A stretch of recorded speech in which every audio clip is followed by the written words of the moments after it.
अस्सलाम वालेकुम। Machine scary stories में अपने सभी सुनने वालों को खुशामदीद कहती हूँ। उम्मीद करती हूँ आप सब लोग खैरियत से होंगे, जहाँ होंगे खुश होंगे और मेरे चैनल की स्केरी स्टोरीज को बहुत ज्यादा पसंद भी करते होंगे। आज आप लोगों के लिए मैं बहुत हॉरर स्टोरी लाई हूँ जिसे आप लोग बहुत पसंद करेंगे। तो चलिए सिलसिला शुरू करते हैं। आज की हॉरर स्टोरी मेरे साथ आतिफ शेयर कर रहे हैं। आतिफ कहते हैं हम लोग कराची के रहने वाले हैं और आज आपके साथ अपने बड़े भाई की जिंदगी की खौफनाक कहानी शेयर करना चाहता हूँ। आज से तकरीबन 25-26 साल पुरानी बात है। मेरा भाई जॉबलेस था, उसके पास कोई भी नौकरी नहीं थी। वो जगह जगह पर नौकरी की तलाश में था। जहां भी जाता कम तालीम का कहकर उसको कोई भी नौकरी नहीं देता था। उसने बहुत सी फैक्ट्रीज में भी अप्लाई किया कि वहां पर उसको चौकीदार या गार्ड की ही नौकरी मिल जाए, लेकिन उससे कोई नौकरी नहीं मिलती थी। उसके बाद उसको एक उसके दोस्त ने बताया कि वो एक आदमी को जानता है जिसकी फैक्ट्री कुछ अरसे से बंद पड़ी है। कहते हैं कि उसकी फैक्ट्री को जिन्नाती फैक्ट्री कहते हैं। बहुत से लोगों का ये मानना है कि फैक्ट्री कई सालों से बंद पड़ी है और इसके बारे में बहुत सी खौफनाक कहानियां मशहूर हैं। कहा जाता है कि फैक्ट्री में एक चुड़ैल का बसेरा है जो यहाँ पर काम करने वाले मजदूरों को और चौकीदारों को बहुत तंग करती है। फैक्ट्री के मालिक ने कई बार कोशिश की फैक्ट्री को चलाने की, दोबारा आबाद करने की, लेकिन हर बार वो नाकाम हो जाता। जो भी मजदूर वहां पर काम करने के लिए आते, रात को इन्हें अजीबोगरीब आवाजें आती और कभी इनको ऐसा महसूस होता कि बंद मशीनें खुद ब खुद चलने लग गई हैं। कभी किसी औरत के रोने की आवाज आती और कभी ऐसा लगता कि मजदूरों के पीछे भी कोई चल रहा है। वो इतने खौफजदा होते कि वहां पर काम करने को कोई भी तैयार नहीं है। अब वो जो मालिक है वो चाहता है कि वो किसी और को वहां पर रखे, जिस तरह से चौकीदारी के लिए। उसने 3-4 बार बहुत से लोगों को कहा है और मुझे भी पता चला है कि उसे एक चौकीदार की तलाश है। अगर तो तुम में हिम्मत है तो वो पैसे भी अच्छे खासे दे रहा है कि अगर वहां पर कोई चौकीदारी करेगा तो उसको 2 गुना तनख्वाह भी देगा। अगर तुम चाहते हो तो तुम वहां पर नौकरी कर सकते हो। मेरे भाई खुरम ने जब ये बात सुनी तो मेरे भाई ने कहा कि मैं वहां पर नौकरी बिल्कुल करूंगा। लोग वैसे ही फजूल बातें बनाते हैं, भला ऐसे कैसे मुमकिन है कि वहां पर किसी मखलूक का बसेरा और कोई वहां पर काम नहीं कर सकता। तो मेरी फैक्ट्री के ऑनर से बात करवाओ। मुझे जिन्नात मिन्नात से बिल्कुल भी डर नहीं लगता। मैं वहां पर काम करने के लिए बिल्कुल तैयार हूँ। मेरे भाई को भी इस बात का बिल्कुल भी अंदाजा नहीं था कि जो कुछ वो करने जा रहा है उसके बाद उसके साथ क्या हो सकता है। उसने हम लोगों को आकर बताया कि इस तरह से इस फैक्ट्री के बारे में बातें मशहूर हैं। आप लोग क्या कहते हैं कि मुझे वहां पर काम करना चाहिए या नहीं। अम्मी ने तो मना कर दिया, लेकिन अब्बू ने कहा कि तुम 1-2 दिन जाकर देख लो, अगर वो दुगनी तनख्वाह दे रहा है तो तुम्हें और क्या चाहिए। भाई ने उस वक्त इतनी खुलकर बातें नहीं बताई थी, बस इतना ही कहा था कि फैक्ट्री कुछ अरसे से बंद है और कुछ लोग वहां पहरा देने से डरते भी हैं। अम्मी अभी भी मना कर रही थी, लेकिन भाई ने कहा कि अम्मी 1-2 दिन जाकर देखने में कोई हर्ज नहीं है। अगर मुझे कोई मसला हुआ तो मैं वहां पर काम नहीं करूंगा। बिलाखिर भाई के उस दोस्त ने फैक्ट्री के मालिक से भाई की मुलाकात करवा दी और मालिक ने कहा कि तुम नौजवान भी हो न डर भी हो, ये मजदूर वैसे ही बातें करते हैं। मैंने इनकी सैलरी कुछ कम की थी तो इन लोगों ने मेरी फैक्ट्री के बारे में ये बातें मशहूर कर दी। तुम वहां पर पहरा दो और मुझे सारी रिपोर्ट दो, मैं तुम्हें मुंह मांगे पैसे दूंगा। बिलाखिर मेरे भाई ने वहां पर जाकर नौकरी करने के लिए रजामंदी भर ली और वो चले भी गए। मेरे भाई को वहां पर अभी पहरा देते हुए पहली ही रात थी। जब मेरा भाई वहां पर आया तो सब कुछ पुरसकून था, नॉर्मल था। लेकिन जैसे ही रात बढ़ती गई, आधी रात हुई तो उसको फैक्ट्री के वीरान हिस्से से एक आवाज सुनाई दी। एक औरत की आवाज थी जो इसका नाम पुकार रही थी। उसे ऐसे लग रहा था कि दूर से उसे कोई औरत पुकार रही है। उसने 2 बार पलट कर देखा टॉर्च की रोशनी से, लेकिन उसे वहां पर कोई भी नहीं दिखाई दिया। इसे लगा कि शायद मेरा वहम है, मैं बहुत सी ऐसी बातें सुनकर आया हूँ, इसलिए मुझे ऐसा महसूस हो रहा है कि मुझे कोई आवाजें दे रहा है। मगर जैसे जैसे रात गहरी होती गई, आवाजें तेज होती गईं। कभी इसको फैक्ट्री के मरकजी हाल में से किसी की कोई चीज घसीटने की आवाज आती। ये उसके पीछे जाता तो जो ही इसने फैक्ट्री के उस बड़े हाल वाले दरवाजे को खोला तो एक ठंडा सा हवा का झोंका, एक सर्द झोंका इसे छूकर गुजर गया। मेरा भाई बहुत ज्यादा डर गया और वो बाहर गेट की तरफ आकर अपनी टॉर्च लेकर एक कुर्सी पर बैठ गया। फैक्ट्री के अंदर से मुसलसल आवाजें महसूस हो रही थीं, जिस तरह से वहां पर कोई अनदेखा वजूद मौजूद है। कभी वो खिड़कियों को खोलता बंद करता, जबकि बिल्कुल भी हवा नहीं चल रही थी। फिर मेरे भाई को ऐसा लगा कि जैसे फैक्ट्री के किसी बंद हिस्से में कोई बिल्ली बोल रही है, जिस तरह से कोई बिल्ली वहां पर कैद हो गई है। ये तेजी से गया तो इसको एक बंद कमरे के अंदर से बिल्ली के चिल्लाने की आवाजें आ रही थी। भाई को लगा कि शायद कोई खिड़की खुली रह गई होगी और कोई बिल्ली अंदर चली गई होगी। मुझे इसे आजाद कर देना चाहिए, ऐसे ना हो कि ये बिल्ली अंदर ही मर जाए। मेरे भाई ने जो ही दरवाजा खोला तो वो पूरा कमरा खाली था, कहीं कोई बिल्ली नहीं थी। मेरे भाई के तो रोंगटे खड़े हो गए कि अभी तो यहाँ से बिल्ली की आवाज आ रही थी, ये कैसे मुमकिन है कि अब यहाँ पर कोई बिल्ली नहीं है। बिल आखिर वो खौफ भरी रात गुजरी। सुबह भाई थका हारा घर आया और आकर सो गया। सुबह जब 2 बजे के करीब भाई जागा तो अम्मी ने पूछा सब खैरियत थी? तो भाई ने कहा हाँ जी सब खैरियत थी, कुछ भी नहीं है, बस फैक्ट्री खासी बड़ी है तो ऐसे महसूस होता है कि जैसे वहां पर और भी लोग हैं, लेकिन ऐसा वैसा कुछ भी नहीं है, सब कुछ ठीक है। भाई ने उस वक्त किसी को कुछ भी नहीं बताया, लेकिन बिल्कुल उनकी आंखों में एक खौफ था। मैंने भाई से पूछा भी कि मुझे ऐसे लग रहा है कि जैसे आप कुछ छुपा रहे हैं। तो भाई ने कहा कि नहीं नहीं ऐसा कुछ नहीं है। इसी तरह से दिन गुजरते गए। हर रोज वही सब होता, कभी कोई दूर से आवाज देता, कभी एक परछाई गुजर कर चली जाती और भाई उसको देखता ही रह जाता, और कभी मखसूस फैक्ट्री के किसी बंद हिस्से से वही बिल्ली के बोलने की आवाजें आती। भाई को हर बार यही लगता कि ये जो कुछ भी है बस इतना ही है। दिन गुजरते गए, यहां तक कि भाई को 15-20 दिन हो गए वहां पर नौकरी करते हुए। अब वो उस चीज से जैसे मानूस हो चुका था, या उसको पता लग गया था कि यहाँ पर इतनी ही एक चीज है जो आवाजें देती है या फिर इस तरह से बिल्ली के रूप में पुकारती है। हमें नहीं पता था। उन दिनों में भाई एक किसी साहिब इल्म के पास भी गए थे तो उन्होंने कहा था तुम्हारी तो कुर्सी का हिसार करके रखा करो, तो वो मखलूक तुम्हें तंग नहीं करेगी। इसी तरह से भाई कहते हैं कि एक रात तो बहुत ज्यादा हद हो गई। भाई को उसी तरह से आवाजें सुनाई दे रही थीं, लेकिन एकदम से ऐसा महसूस हुआ जिस तरह से कोई बहुत भारी भरकम चीज टूटने की आवाज आई है। भाई जल्दी से भागता हुआ जब फैक्ट्री के अंदर गया तो वो क्या देखता है कि एक तरफ से एक सुर्ख रंग की रोशनी बाहर निकल रही है।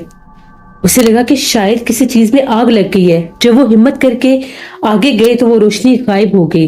और अगले दिन जब उन्होंने दोबारा देखा दिन के टाइम जाकर, तो वहां पर कुछ पुरानी फैक्ट्री के ऐसे आलात पड़े थे जो पीछे जंग आलू चीजें थी, उनको उठाकर वहां पर कौन लाया इतने भारी भरकम चीजें। भाई को बहुत ज्यादा डर लगा। उसमें से एक छोटा सा कागज का टुकड़ा था जिसके ऊपर लिखा था जान प्यारी है तो यहां से चले जाओ वरना मैं तुम्हें मार दूंगी। भाई तो बहुत ज्यादा डर गए कि ये तो जो कुछ भी है अब बहुत ज्यादा मुझे तंग करने लगा। भाई ने वो पेपर फाड़ कर फेंक दिया। उसके बाद उस मखलूक ने भाई के सामने अपना आप जाहिर करना शुरू कर दिया। मेरे भाई कहते हैं कि मुझे ऐसा लगता था कि वाज़ेह तौर पर जैसे पाँव में कोई पायल पहने फैक्ट्री के बरामदे की तरफ से चलकर आता है। कभी वो सफेद लिबास में होती थी, कभी सुर्ख लिबास में, बिल्कुल सजी धजी खूबसूरत चेहरे वाली दुल्हन। मैंने 2 बार देखी। आकर सामने खड़ी होती है और मुझे दूर से पुकारती भी है, और फिर बहुत खौफनाक कहका जैसे गूंजता है और वो उसी अंधेरे में गायब हो जाती है। भाई के खौफ की कोई हद नहीं रहती थी। उन्होंने बाहर बैठना शुरू कर दिया।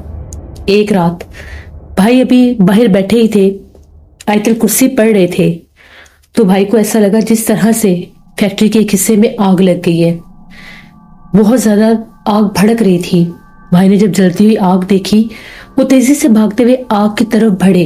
जैसे वहां पर पहुंचे आग गायब हो गई और भाई को अपने पीछे एक वजूद महसूस हुआ। जो ही भाई ने पलट कर देखा तो पहली बार उस मखलूक को अपने बहुत करीब पाया। भाई कहते हैं कि उसका चेहरा इतना भयानक था, उसकी सफेद आंखें थी, खौफनाक जला हुआ चेहरा था। ऐसे लग रहा था कि जिस तरह से उसके मुंह से खून बह रहा है। लिबास इतना खूबसूरत और भयानक चेहरा, टेढ़ी उंगलियों वाले हाथ। भाई ने देखा वहीं गिरे और बेहोश हो गए। सुबह हो गई, भाई घर ही नहीं आए। हम लोग सारे भागे फैक्ट्री की तरफ। हमें पता था जहां पर वो फैक्ट्री थी, गेट तो बंद था। फैक्ट्री के मालिक को जैसे कैसे करके ढूंढा, भाई के दोस्त से राब्ता किया, वो आए, उन्होंने गेट खोला, अंदर गए तो मेरे भाई बेहोश पड़े थे। हम लोगों की तो चीखें निकल गई कि पता नहीं इनको क्या हो गया है, शायद मेरे भाई को उस मखलूक ने मार दिया है। यहां तक भी हम लोगों ने सोच लिया। बेहोशी की हालत में इनको उठाकर हॉस्पिटल लेकर गए तो डॉक्टर ने कहा कि ये बहुत ज्यादा खौफजदा होकर किसी चीज से ये डर के बेहोश हुआ है, इसको शाम तक होश आ जाएगा। शाम तक वो हॉस्पिटलाइज रहे। शाम को जब उन्हें होश आया तो वो चिल्लाने लग गए और कहने लग गए कि मुझे बहुत डर लग रहा है, वो मखलूक मुझे मार देगी। वहां पर फैक्ट्री का ऑनर भी मौजूद था, तो भाई ने सारी बातें A to Z बता दी। वो ऑनर बहुत ज्यादा डर गया और कहने लगा कि मुझे माफ कर दो, मैंने आज तक उस मखलूक को वहां देखा नहीं था।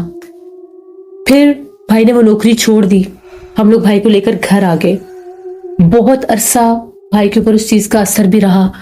वो उनको डराती थी, उनको आवाजें आती थी, यहां तक कि वो कहते थे कि मुझे ऐसा लगता है कि जिस तरह से मैं सीढ़ियों से उतर रहा होता हूं तो मेरे पीछे सीढ़ियों से कोई उतर रहा होता है।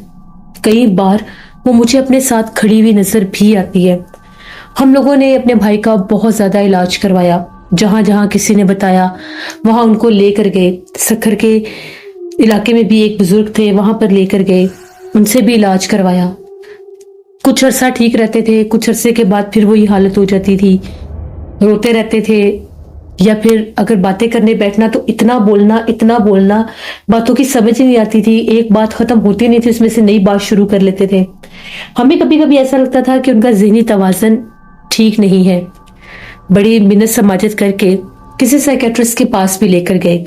जब उन्होंने चेक किया तो उन्होंने ये कहा कि इनकी ज़हनी हालत तो बिल्कुल ठीक है, हमें नहीं पता कि इनको ये क्या मसला है, क्योंकि मेडिकली तौर पर ये फिट है, इनके दिमाग को कोई प्रॉब्लम नहीं है।